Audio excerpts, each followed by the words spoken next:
23 juillet 1900. Ce matin, mon adorable Jésus vint et me fit voir une machine dans laquelle il semblait que beaucoup de membres humains étaient écrasés. Nous étions là comme deux témoins des terrifiants châtiments à venir. Qui pourrait dire la consternation de mon cœur à cette vue? Me voyant si consterné, Jésus béni me dit: ma fille, éloignons-nous de ce qui nous afflige tant et réconfortons-nous en jouant un peu ensemble. Qui pourrait dire ce que se produisit alors entre Jésus et moi? Les marques d'amour exquises, les ruses, les doux baisers, les caresses que nous nous donnions l'un à l'autre. Mon Jésus bien-aimé me surpassa dans ce jeu, car de mon côté, je défaillais, ne pouvant contenir tout ce qu'il me donnait. Je lui ai dit: mon bien-aimé, assez, assez, je n'en peux plus, je défaille, mon pauvre cœur n'est pas assez grand pour tant recevoir. C'est assez pour le moment. Voulant me réprimander pour mes paroles de l'autre jour, il me dit avec amabilité: fais-moi entendre tes plaintes. Dis-moi, suis-je cruel? Mon amour pour toi s'est-il changé en cruauté?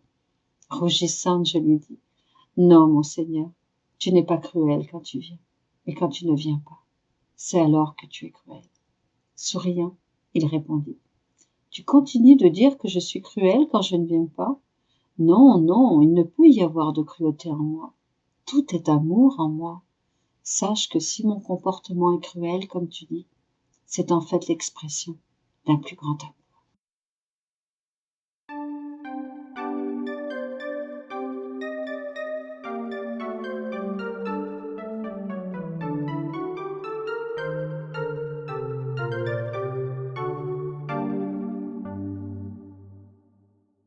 « 25 juillet 1915.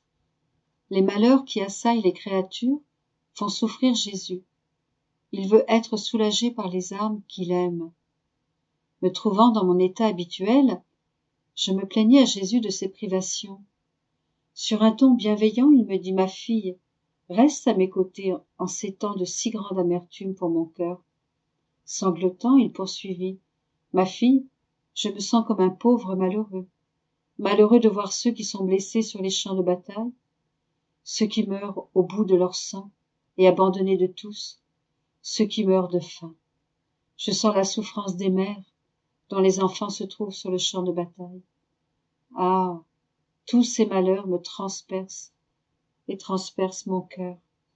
De plus, je peux voir la divine justice excitant sa furie contre les créatures rebelles et ingrates. Ajoute à cela mes malheurs en amour.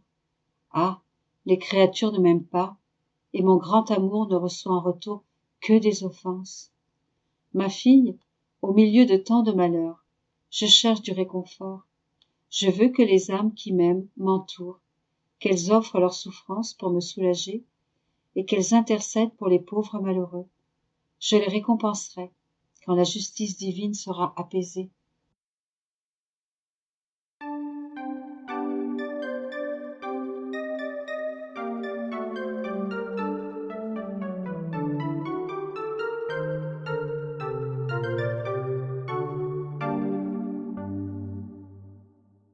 « 25 juillet 1917.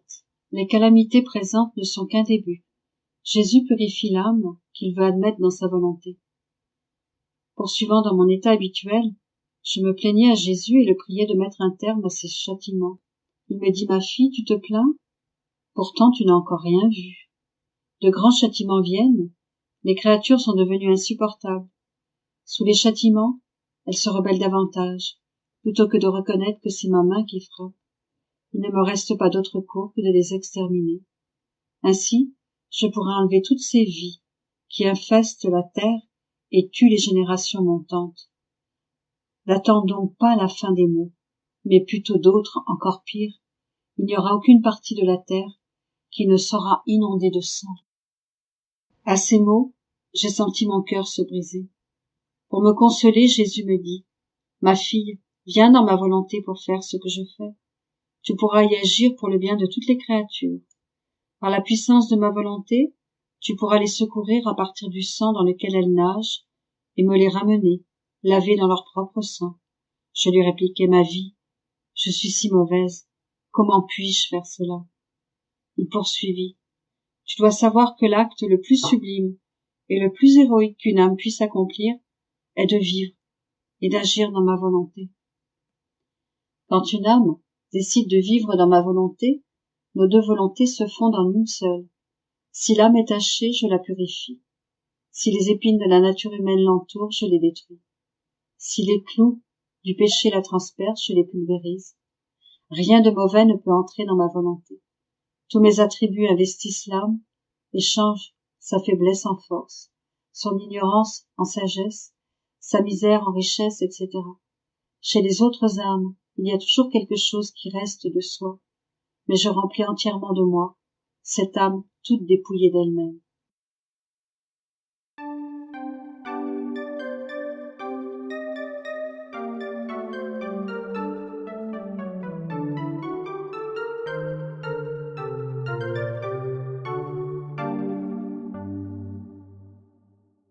« 25 juillet 1924.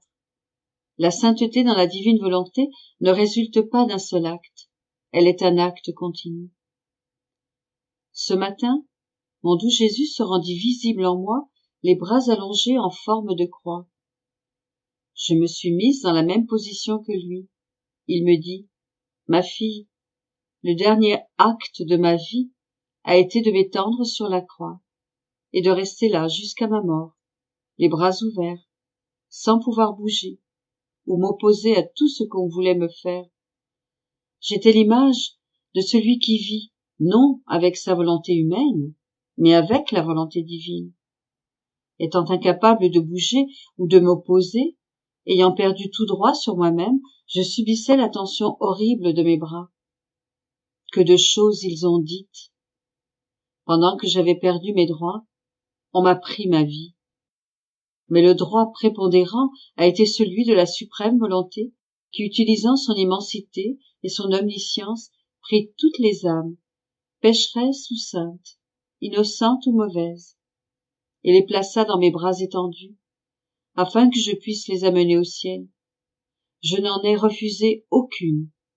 La divine volonté fit une place pour chaque âme dans mes bras. La volonté suprême est un acte continu. Ce qu'elle a fait une fois, elle ne cesse jamais de le faire. Bien que mon humanité soit au ciel et ne soit pas sujette à la souffrance, elle continue de chercher des âmes, agissant uniquement dans la divine volonté, ne refusant rien à Dieu, et disposée à perdre tous leurs droits au profit de ceux de ma volonté.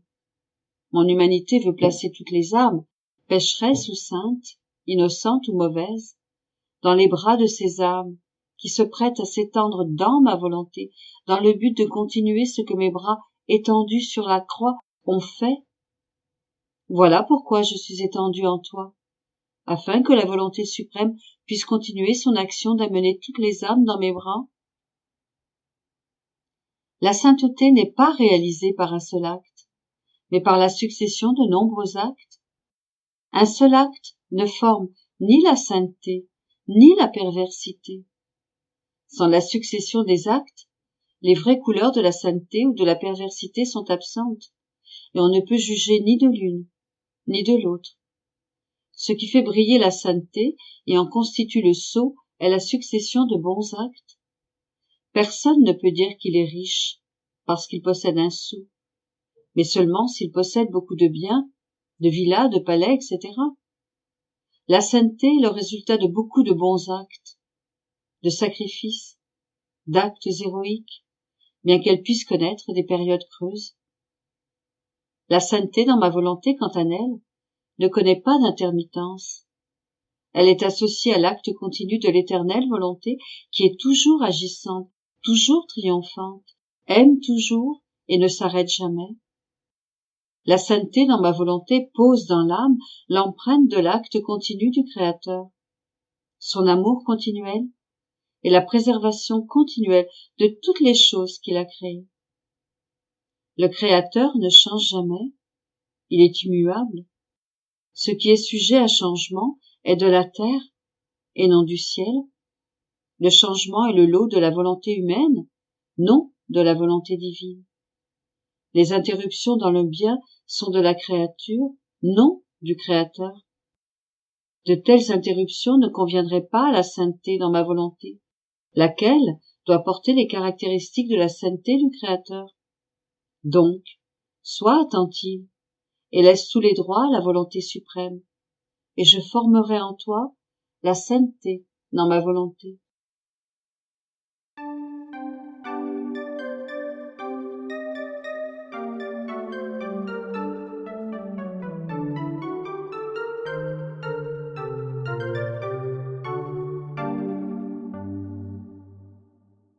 « 25 juillet 1937. Comment un acte dans le divin vouloir peut être un vent impétueux, un air, une atmosphère céleste. 3 cercles. Lorsque Dieu aime, il œuvre. S'il parle, il donne. La mer du divin vouloir murmure toujours et forme souvent ces vagues impétueuses pour monter à l'assaut des créatures, pour les emporter dans ces vagues amoureuses et leur donner sa vie, mais avec tant d'insistance et d'amour que l'on demeure étonné qu'elle semble avoir besoin de nous, pauvres créatures. Oh, combien il est vrai que Dieu seul sait comment nous aimer. Mon esprit se perdait dans cette mer lorsque mon doux Jésus me fit sa brève visite et me dit : « Ma bienheureuse fille de mon vouloir, as-tu vu combien est doux le murmure de la mer de ma volonté, et les âmes qui vivent en elle ne font que murmurer avec cette mer, et qu'au parfait de mon fiat. Elle ne cesse de murmurer amour, gloire, adoration. Si elle respire, elle murmure amour. Si le sang circule dans leurs veines, si elles pensent, si elles marchent, en tout ce qu'elles font, elles murmurent amour, gloire à notre Créateur. Et si elles appellent ma volonté dans leurs actes, elles forment des vagues impétueuses pour y mêler Dieu et les créatures, afin que le ciel et la terre ne forment plus qu'une seule et même volonté. Un acte, dans ma volonté, peut être un vent impétueux qui emporte avec force les passions, les faiblesses, les mauvaises habitudes, l'air sanctifiant de ma volonté. Un acte, dans mon vouloir, peut être un air universel qui pénètre partout et en tous, de nuit comme de jour. Il peut se faire respirer pour infuser sa vie, sa sainteté, et emporter l'air malsain du vouloir humain pour y substituer l'air saint de mon fiat et le parfumer, le revivifier et le guérir par son air divin. Un acte dans mon fiat peut être une atmosphère céleste qui contient en elle toutes nos œuvres, la création elle-même, et avec la force de nos œuvres, assaillir notre divinité et s'imposer sur nous pour nous faire accorder des grâces et des dons afin de rendre les créatures capables de recevoir le royaume de notre vouloir. Un acte, dans notre volonté, peut contenir une merveille telle que la créature est incapable d'en comprendre toute la valeur. Jésus a gardé le silence, et je demeurais inondée par cette mer. Je me sentais transportée dans la patrie céleste, au milieu de 3 cercles de lumière, au sommet desquels se trouvait la Reine du ciel et notre Seigneur, dans une beauté et un amour indescriptibles, parmi une multitude d'âmes toutes transformées dans la lumière, où elles vivaient et grandissaient, mais gardées, dirigées et nourries par Jésus et la céleste Mère. Combien de merveilleuses surprises on pouvait voir. Ces âmes possédaient la ressemblance, et la vie de leur Créateur. Ils m'ont d'où Jésus et sa mère me dire: ces cercles de lumière que tu vois sont un symbole de la sacro-sainte Trinité, et les âmes sont celles qui formeront le royaume de la divine volonté. Ce royaume sera formé dans le sein de la divinité. Les chefs de ce royaume seront la mère et le fils, qui le garderont jalousement. Tu vois par conséquent la certitude de ce royaume. Il est déjà formé, parce qu'en Dieu, les choses sont déjà faites. Par conséquent, prie pour que ce qui est au ciel soit réalisé sur la terre. Je me trouvais après cela dans la très grande tristesse de me retrouver à nouveau dans la prison de mon corps. Et Jésus, mon très grand bien, toute bonté, me dit: ma fille, notre être divin est tout amour, et cet amour est si grand que nous ressentons le besoin de faire sortir de nous cet amour, peu importe si la créature le mérite ou non. Si nous avions voulu faire attention au mérite, toute la création serait restée dans notre sein. Lorsque nous aimons, nous œuvrons, nous avons aimé et nous avons créé la création. Et comme don de notre libéralité et de l'excès de notre amour agissant, nous en avons fait don à l'homme. Nous n'aimons pas faire nos dons comme des paiements ou contre un mérite. Et où pourrait-on trouver suffisamment d'argent pour payer nos dons ou tous les actes pour les mériter? Cela entraverait notre amour, le réprimerait en nous, que de ne rien donner à la créature ou même de ne pas l'aimer. Parce que si nous aimons, nous devons œuvrer et donner. Notre être suprême se trouve très souvent dans de tels délires d'amour, que nous ressentons le besoin de faire sortir de notre sein divin des dons et des grâces pour les donner aux créatures. Mais, pour former ces dons, nous devons aimer et les manifester afin de les faire connaître. Ainsi, lorsque nous aimons, nous œuvrons. Si nous parlons, notre parole créatrice consigne le don.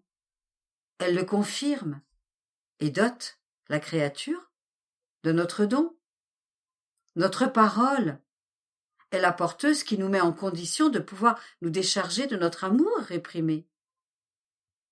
Mais veux-tu savoir pourquoi nous ne faisons pas nos dons contre un paiement ou un mérite? C'est parce que nous les faisons à nos enfants. Et lorsque des dons sont faits aux enfants, on ne se préoccupe pas de savoir s'ils le méritent. On les fait à cause de l'amour qu'il y a entre nous. Tout au plus, le leur faisons-nous comprendre. D'où la nécessité de la parole, afin qu'ils apprécient les dons, qu'ils les gardent et qu'ils aiment celui qui les leur a donnés et qui les aime tant. Par contre, on les donne comme paiement ou comme mérite à des serviteurs et à des étrangers, et, oh, avec combien de mesures! C'est pourquoi, dans l'excès de notre amour, sans lequel personne ne pourrait ni prier ni mériter, nous avons fait la création, afin d'en faire don à l'homme. Dans un autre excès, nous avons créé la Vierge pour en faire don. Et dans un autre excès, moi, le Verbe éternel, je suis descendu du ciel pour me donner moi-même et me faire la douce proie de l'homme. Dans un autre grand excès d'amour, je ferai le grand don du royaume de mon vouloir. La céleste Vierge héritière de ce royaume appellera les créatures ses enfants, pour qu'ils reçoivent le don de son grand héritage. Ma fille, si l'âme permet à la divine volonté de régner, Son amour ne sera plus stérile, mais fertile. Il ne sera plus réduit à de simples paroles ou à des œuvres. Elle sentira en elle la force créatrice de notre amour et se mettra elle-même dans notre condition où, lorsque nous aimons, nous œuvrons. Et si nous œuvrons, nous donnons, nous faisons le grand don de notre être divin. Notre amour est si grand que si nous donnons, nous voulons tout donner et nous mettre nous-mêmes au pouvoir de la créature. Notre amour ne serait pas satisfait s'il ne disait pas « J'ai tout donné, je n'ai plus rien à lui donner ». D'autant plus qu'en possédant notre volonté, nous sommes en sécurité, nous sommes chez nous, avec tout le décorum, tous les honneurs et la bienséance appropriée à notre divinité. La créature possède ainsi notre propre force créatrice. Si elle nous aime, elle nous donne son amour en échange pour notre don, le don de sa vie, de sorte que c'est la vie que nous échangeons entre nous. Et chaque fois qu'elle nous aimera, notre force créatrice multipliera sa vie pour nous la donner en cadeau. Son amour ne restera pas isolé, mais il sera avec la plénitude de sa vie qu'elle met elle-même au pouvoir de son Créateur. Et c'est ainsi qu'il y aura part égale entre le Créateur et la créature, la vie qu'elle reçoit et la vie qu'elle donne. Et si la créature a ses limites, ma volonté compensera pour elle, d'autant plus quand nous faisons le don de sa vie. Elle nous donne tout, il ne reste rien pour elle-même, et notre amour en est satisfait et payé de retour. Par conséquent, si tu veux tout donner et toujours recevoir de nous, fais que notre volonté règne en toi, et tout te sera accordé.